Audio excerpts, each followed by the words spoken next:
الحمد لله وكفى وسلام على عباده الذين اصطفى أما بعد فأعوذ بالله من الشيطان الرجيم بسم الله الرحمن الرحيم قد أفلح المؤمنون الذين هم في صلاتهم خاشعون وقال رسول الله صلى الله عليه وسلم من ترك الصلاة متعمدا فقد كفر أو كما قال عليه الصلاة والسلام صدق الله العظيم وصدق رسوله النبي الكريم ونحن على ذلك لمن الشاهدين والشاكرين والحمد لله رب العالمين۔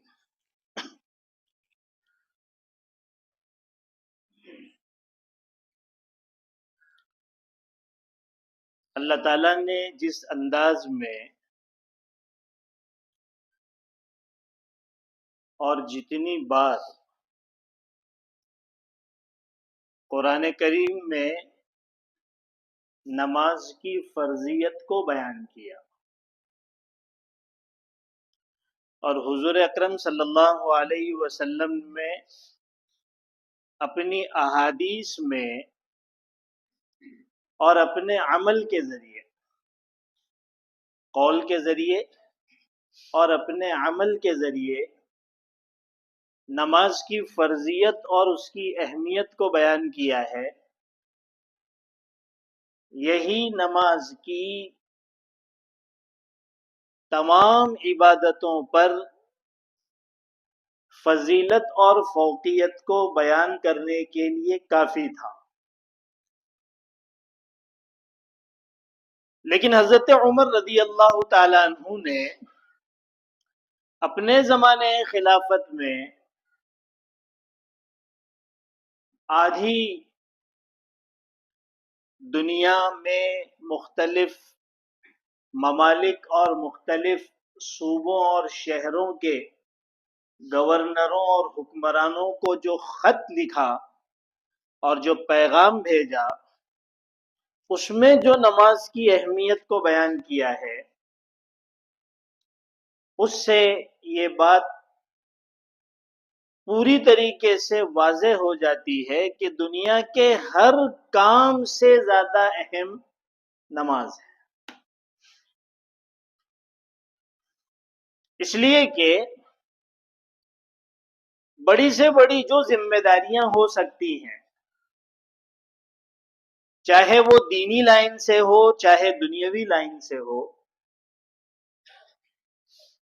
وہ حکمرانی، سلطانی، گورنری اور امیری سے بڑھ کر نہیں ہو سکتی۔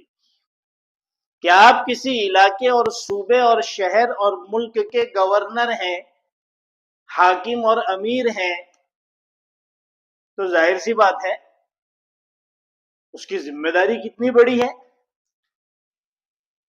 اور کتنی پھیلی ہوئی ہے۔ اس کا احساس انہی کو ہوتا ہے جنہیں اس بات کا احساس ہوتا ہے کہ اس کا مجھ سے اللہ کے یہاں پر سوال ہوگا۔ اسی وجہ سے ہمارے جو امراء گزرے، سلاطین گزرے، ان کے یہاں پر اس چیز کا بھی احساس تھا کہ اگر کسی دریا کنارے اور کسی علاقے اور بستی میں کوئی کتا بھی بھوکا رہ گیا تو اس کے بارے میں اس سے سوال ہوگا۔ انسان کتے کے مقابلے میں کتنا اہم ہے، کتنا اعلیٰ ہے، کتنا اشرف ہے، ہم سب جانتے ہیں کہ حضور اکرم صلی اللہ علیہ وسلم نے ایک انسان کی عزت کو بیت اللہ سے بڑھ کر فرمایا.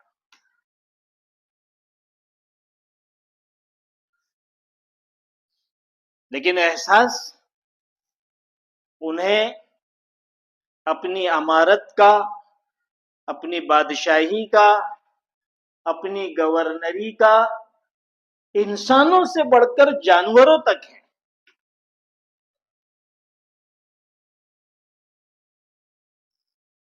تو یہ اتنی بڑی ذمہ داری ہے. حضرت عمر ان لوگوں کو اپنا یہ پیغام دے رہے ہیں کہ میرے نزدیک ان اہم امری عندی الصلاۃ،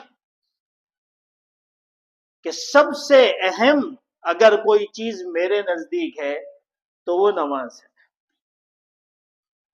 فمن حفظها وحافظ عليها حفظ دینه ومن ضيعها فهو اضيع لما سواها. جو اس کی حفاظت کرتا ہے، اس کا اہتمام کرتا ہے، اس کی پابندی کرتا ہے، اس کے دین کی حفاظت ہوگی. جو اس کے معاملے میں غفلت میں ہے، کوتاہی برتتا ہے، اس کا اہتمام زندگی میں نہیں ہے، تو پھر یہ دوسرے تمام معاملات کے اندر غفلت ہی برتنے والا ہوگا، کوتاہی کرنے والا ہوگا. وہ ان احکام کو ضائع کرنے والا ہوگا، ان ذمہ داریوں کو ضائع کرنے والا ہوگا.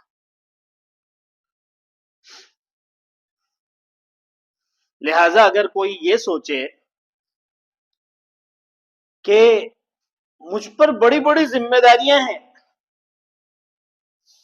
مجھ پر میری فیملی کی ذمہ داری ہے، ان کے کھان پان، ان کے رہن سہن، ان کی تعلیم و تربیت کی ذمہ داریاں ہیں،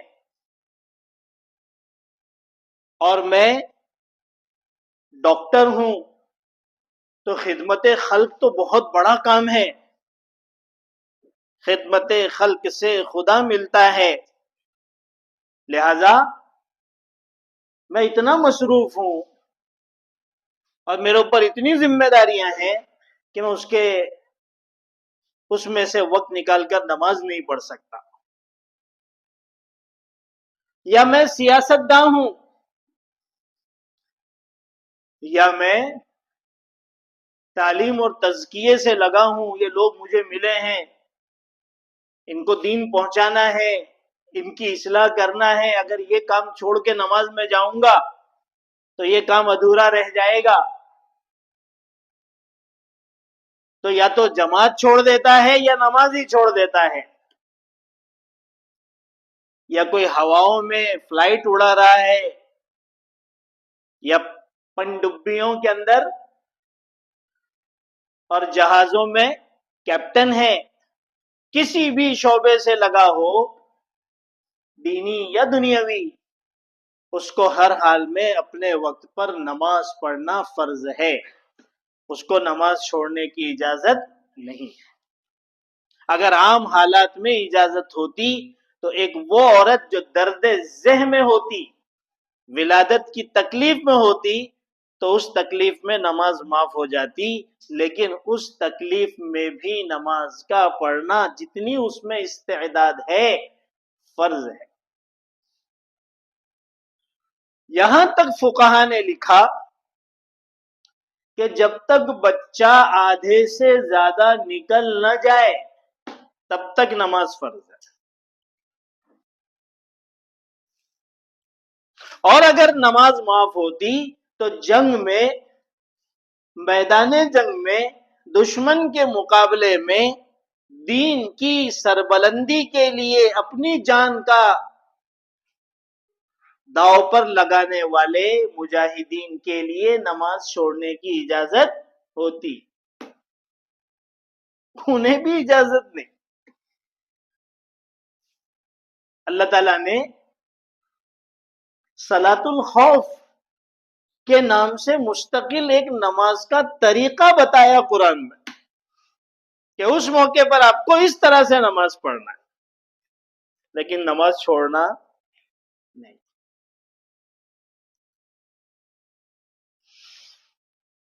تو حضرت عمر نے اپنے فرمان عالی شان کے ذریعے سے ہر کام پر، ہر عبادت پر نماز کی فوقیت کو بتا دیا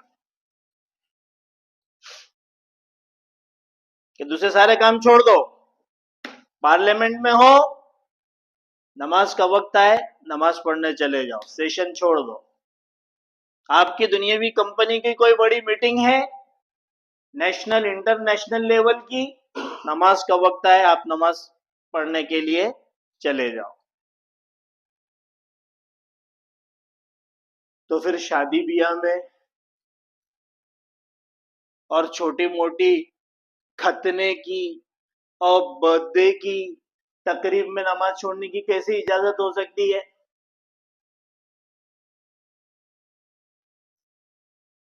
کہ کوئی نماز پڑھنے جاتا ہی نہیں ہے. اور دلہن اور دلہے کی تو اس دن نماز معاف ہوتی ہے، اس لیے کہ دلہن اگر وضو کرے گی تو اس کا میک اپ اتر جائے گا اور دلہے کا لک خراب ہو جائے گا. یہ باقاعدہ کہتے ہیں. نماز کیسے پڑھ سکتے ہیں؟ بچی کیسے نماز پڑھے گی؟ مولانا مغرب بھی گئی، عشاء بھی گئی. اللہ تعالیٰ کی طرف سے اس نکاح میں کیسے برکت ہو سکتی ہے جس کی شروعات ہی اللہ کے سب سے بڑے حکم کو توڑ کر ہو رہی ہے اور کھلم کھلا توڑ کر ہو رہی ہے.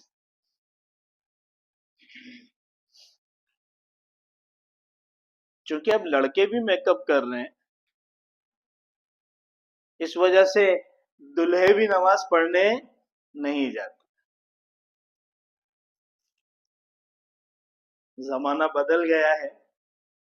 اللہ کے رسول صلی اللہ علیہ وسلم نے حدیث میں فرمایا تھا، لعنت ہے ان مردوں پر جو عورتوں کی مشابہت اختیار کرتے ہیں، اور لعنت ہے ان عورتوں پر جو مردوں کی مشابہت اختیار کرتے ہیں. اب لڑکے لڑکیوں کی مشابہتیں اختیار کر رہے ہیں. ان کے ہیئر اسٹائل دیکھیے، ان کی جسمانی ساخت دیکھیے، ان کا چلبلا پن دیکھیے، اور ان کے میک اپ کو دیکھیے. تو کم عورتوں کے اللہ تعالیٰ نے عورتوں کے لیے زینت رکھی. مرد جو ہے وہ صاف ستھرے رہے، صحت مند رہے. مردوں کے لیے اس طرح کی زینت اختیار کرنا شریعت میں منع ہے.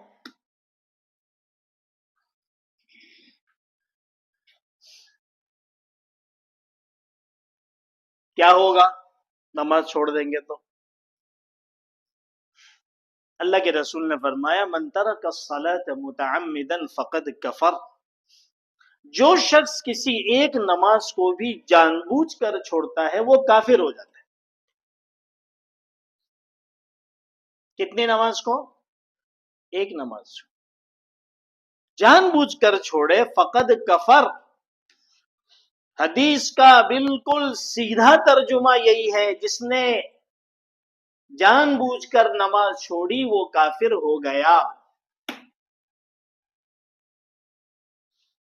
محدثین اور فقہا کی ایک جماعت وہ اس حدیث کے ظاہری معنی کے حساب سے ہی اور دوسری بہت ساری حدیثوں کو سامنے رکھ کر یہ فیصلہ دیتی ہے کہ ہاں وہ واقعی کافر ہو گیا، اس کی بیوی اس کے نکاح سے نکل گئی. اگر وہ اسی حال میں مرا تو مرتد اور کافر ہو کر مرا، اس کی نماز جنازہ نہیں ہے. کافر کے مال کی وراثت تقسیم نہیں ہوتی. مسلمان کافر کا وارث نہیں ہوتا. ظاہر حدیث پر ایک جماعت علماء کا یہی فیصلہ ہے. وہ تو اللہ جزائے خیر دے حضرت امام ابو حنیفہ کو اور دوسرے مجتہدین حضرات کو کہ انہوں نے اس حدیث کو انکار کے ساتھ مقید کیا ہے کہ اس حدیث کا مطلب یہ ہے کہ جس نے جان بوجھ کر نماز چھوڑا یعنی اس نے نماز کا انکار کر دیا کہ میں نماز کو عبادت مانتا ہی نہیں یا میں نماز کو فرض مانتا ہی نہیں،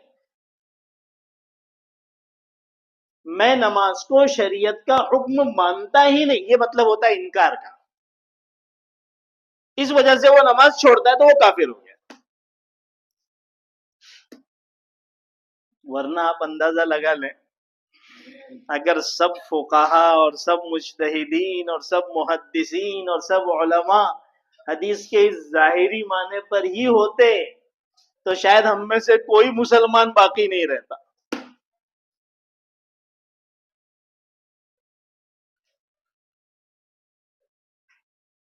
کہ اس وقت تجزیہ یہ ہے کہ امت کا 95% تو نماز پڑھتا ہی نہیں ہے، 95% وہ نماز پڑھتے ہی نہیں ہے۔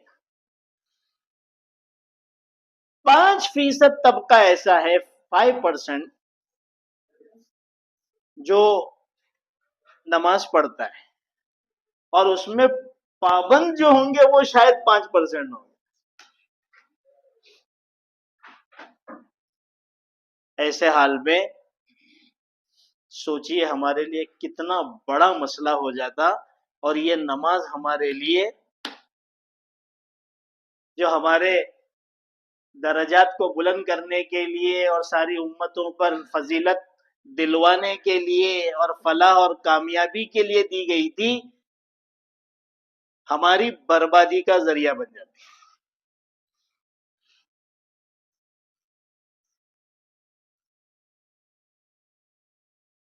اتنی اہم ہے نماز اور اتنا خطرناک ہے اس کا چھوڑنا، اور اس کو جان بوجھ کر ترک کر دینا یہ اتنا خطرناک ہے۔ اور یہ تو اپنی جگہ پر مسلم ہے کہ نماز پڑھنا جتنی بڑی عبادت ہے، نماز کا چھوڑنا اتنا بڑا گناہ ہے۔ اور وہ جو حدیث پاک میں ہم بار بار سنتے ہیں فضائل اعمال میں کہ ایک نماز کے چھوڑنے پر ایک حقب جہنم کی سزا ہے۔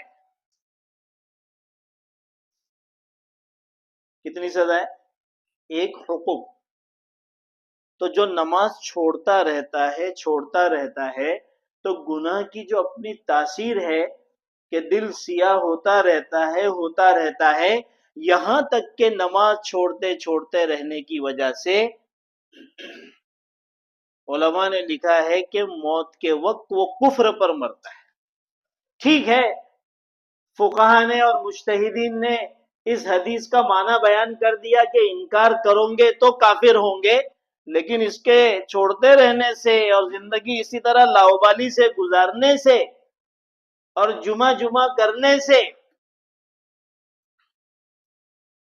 اس بات کا قوی امکان ہے کہ موت کفر پر۔ تو حضرت عمر نے سارے اپنے گورنروں کو، سارے اپنے علاقے کے امیروں کو،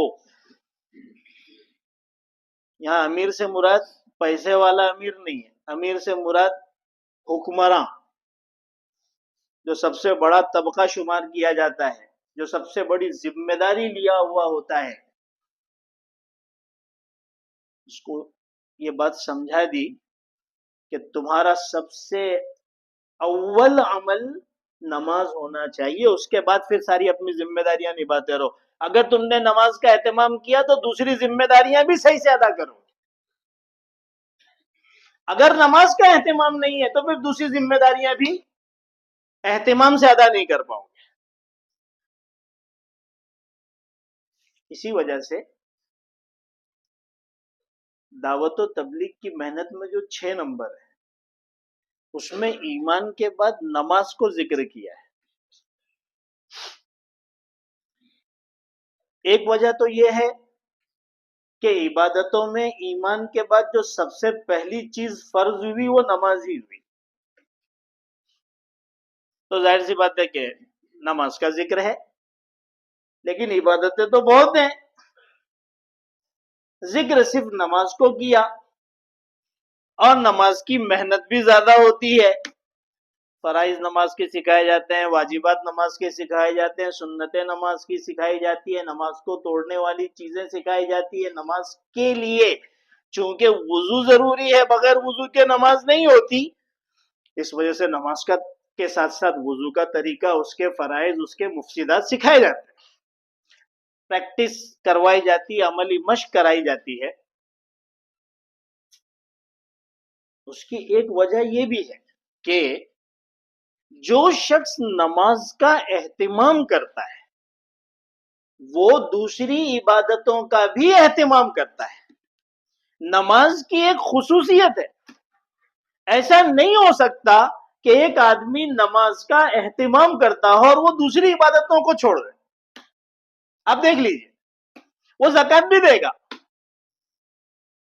وہ روزہ بھی رکھے گا، وہ حج بھی کرے گا، نماز کی وجہ سے ایک خاص قسم کا تعلق اللہ تعالی کے ساتھ ہو جاتا ہے۔ کیسا تعلق ہوتا ہے؟ اللہ فرماتے ہیں، میں آیت پڑھوں گا، سب پہ سجدہ واجب ہو جائے گا، بعد میں کر لینا، وَاسْجُدْ وَاقْتَرِب، سجدہ کر، اللہ سے قریب ہو جا۔ یہ واحد عبادت ہے جس میں بندہ اللہ سے اتنا قریب ہوتا ہے جتنا کسی اور عبادت سے قریب نہیں ہوتا، اس لیے کہ اس میں ایک عمل سجدہ ہے جس میں انسان اپنی پوری ذات کو اللہ کے سامنے جھکا دیتا ہے۔ حدیث پاک میں آتا ہے کہ سجدہ یہ ایسی عبادت ہے کہ جس کے ذریعے بندہ اللہ کے اتنا قریب ہو جاتا ہے جتنا کسی اور عبادت کے ذریعے قریب نہیں۔ حضور اکرم صلی اللہ علیہ وسلم کو معراج نصیب ہوئی، جو کسی کو نصیب نہیں ہوئی۔ معراج سے جو چیز لینا تھا امت کا دھیان اس پہ نہیں ہے، امت کتابوں میں، بیانوں میں اور سوشل میڈیا پر اس بات پر بحث کر رہی ہے کہ اللہ کے رسول کی معراج جسم سے ہوئی یا سوتے سوتے خواب میں ہوئی۔ امت اس پر بحث میں لگی ہوئی ہے، اور جب معراج ہوئی تو اللہ کو حضور نے دیکھا یا نہیں دیکھا؟ معراج اس لیے ہوئی تھی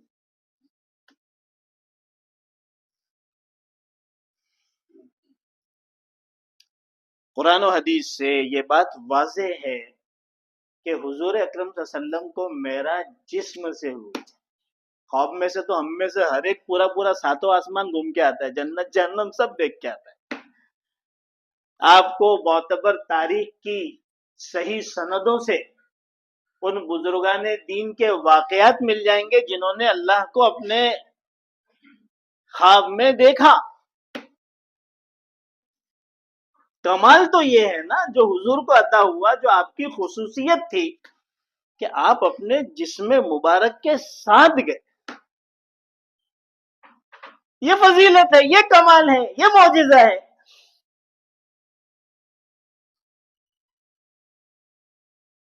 اور آپ نے اپنی آنکھوں سے اللہ کو دیکھا، اس لیے کہ دیکھ کہاں رہے ہیں؟ عالم آخرت میں۔ دیکھ کہاں نہیں سکتے؟ عالم دنیا میں، اس لیے کہ دنیا میں رہتے ہوئے اس جسم کے ذریعے اور ان آنکھوں کے ذریعے جو انتہائی کمزور طاقت والی ہے، جو دیوار کے پیچھے نہیں دیکھ سکتی، اور ہم اپنی آنکھوں سے اپنے پیچھے نہیں دیکھ سکتے، اللہ کی وراء الورا ذات کو کہاں سے دیکھ سکتے؟ لیکن جب یہی بندہ آخرت میں گیا تو ایک خاص قسم کی آخرتی قوت پیدا ہو جاتی ہے جس سے آدمی اللہ کو دیکھ سکتا ہے. اور اس کی دلیل یہ ہے کہ حدیث پاک میں آتا ہے کہ جب جنتی جنت میں چلے جائیں گے، جہنمی جہنم میں چلے جائیں گے، اور اللہ جنتیوں کو ہر طرح کی جنتی نعمتوں سے مالا مال کر دیں گے، تو آخر میں اللہ پوچھیں گے ابھی اور کچھ چاہیے؟ یہاں تو 2 بیڈ روم میں انسان بولتا ہے بس ہو گیا. تو جب جنت کی نعمتیں اور پوری طریقے سے نعمتوں سے آدمی ڈھپ جائے گا، اور اس کا وہ جو دماغ عقل والی جو کیفیت ہے اس کے حساب سے وہ آپے سے باہر ہو جائے گا. اللہ بہت ہو گیا، ختم، اس سے زیادہ اور کیا ہو سکتا ہے؟ اللہ فرمائے کہ نہیں، ابھی ایک نعمت باقی ہے. سب حیران ہوں گے کہ اب کیا باقی ہے اور کیا ملنے والا ہے. حدیث پاک میں آتا ہے پھر پردہ ہٹے گا،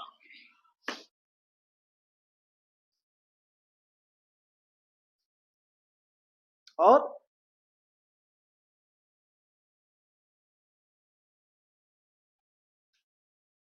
اللہ تبارک و تعالی اپنا دیدار کرائیں گے. جنتیوں کا تو حال یہ ہوگا کہ جب جنت میں جنتی داخل ہوگا اور اس کی حور اس کے سامنے آئے گی تو 40 سال تک تو وہ خالی دیکھتا رہ جائے گا حور کو.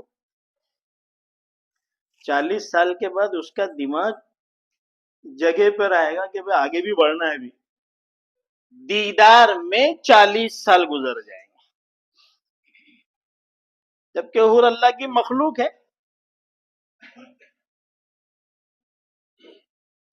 اللہ کتنے حسین ہیں.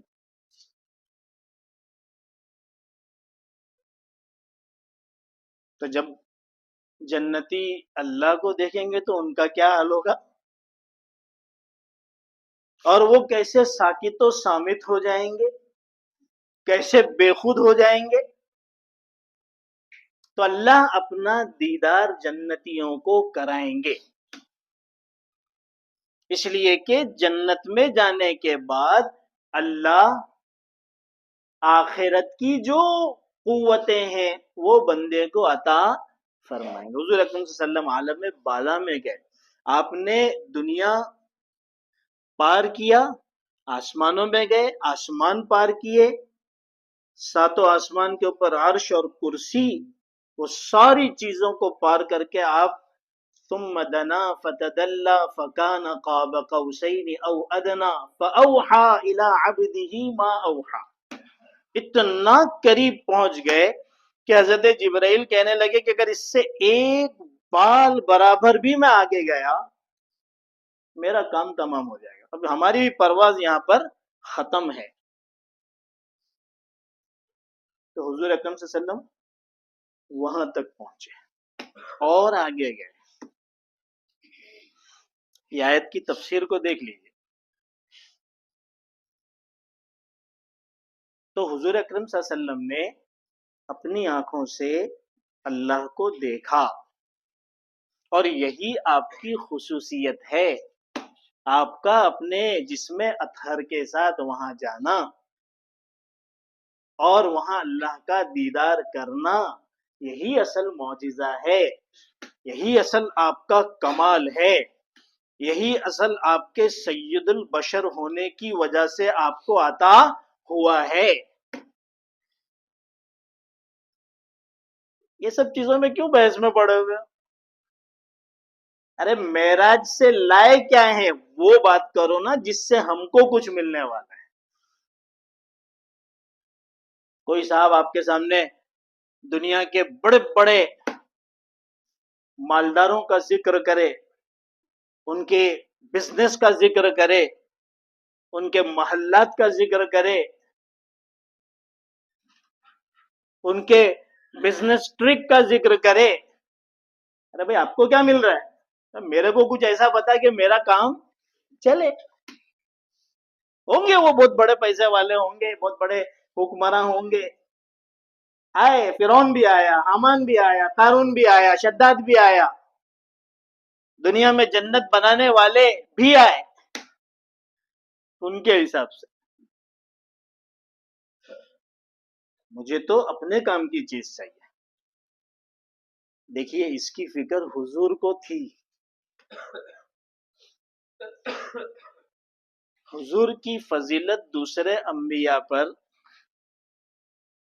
بڑے عجیب انداز میں ہے. معراج پر گئے، اللہ کا دیدار کیا، فَأَوْحَا إِلَىٰ عَبْدِهِ مَا أَوْحَا، کیا بات چیت ہوئی وہ وہی جانتے ہیں، قرآن کہہ رہا ہے. لیکن وہاں فکر حضور کو ایک چیز کی کیا ہوئی کہ اللہ آپ نے میری تو معراج کرا دی، میری امت کی معراج کیسے ہوگی؟ کبھی سنا آپ نے میری تو معراج کرا دی، اتنا قریب مجھ کو بلا لیا، لیکن میری امت کا کیا ہوگا؟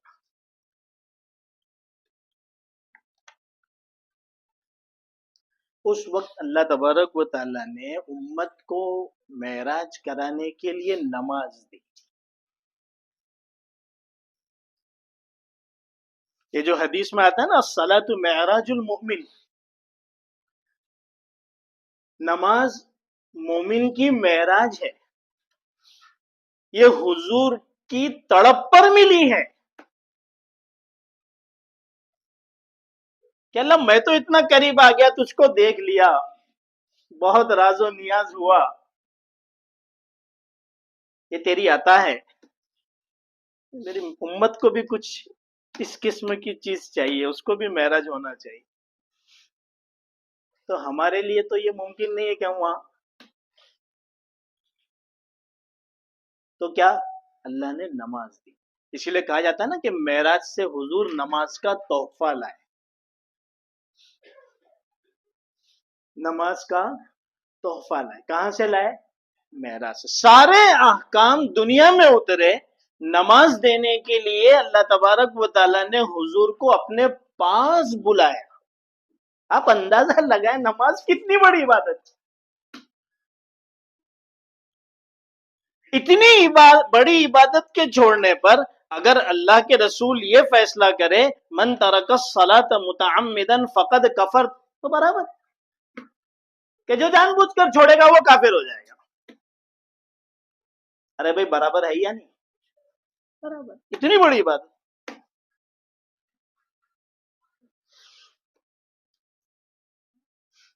تو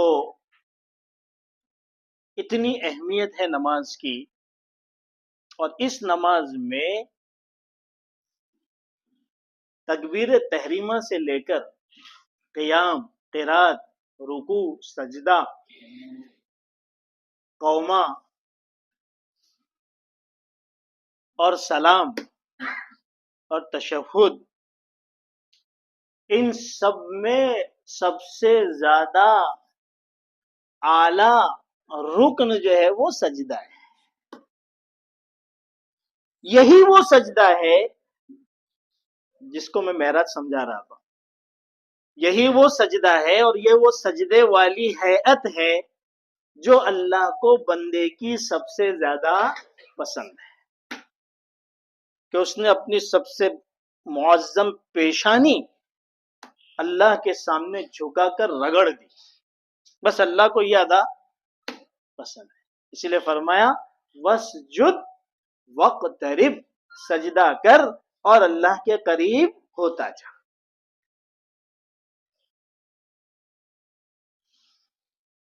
تو یہ نماز کی اہمیت ہے. پھر بات وہی جمعہ پہ آ کے رک گئی کہ اللہ تعالیٰ نے قرآن میں کیا فرمایا؟